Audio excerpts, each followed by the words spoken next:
Hello everyone, in this video I'm going to walk you through how to change Bluetooth name on Samsung.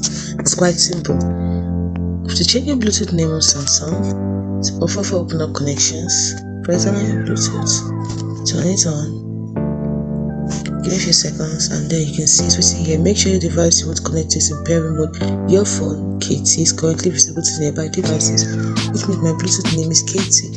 Now if I want to change this, what I do is I go back to my settings, tap on the search bar and tap on phone name.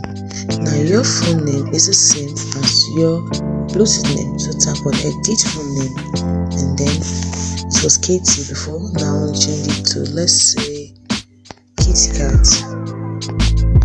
and now I tap on done. So if I go back to my Bluetooth now under connections, press on Bluetooth like this, you can see my phone name has changed to Kitty Cat. Look at it, your phone Kitty Cat is currently visible to nearby devices. That my Bluetooth name has also changed to Kitty Cat. It's as simple as that. Hope you found this video helpful on how to change Bluetooth name on Samsung. Thanks for watching.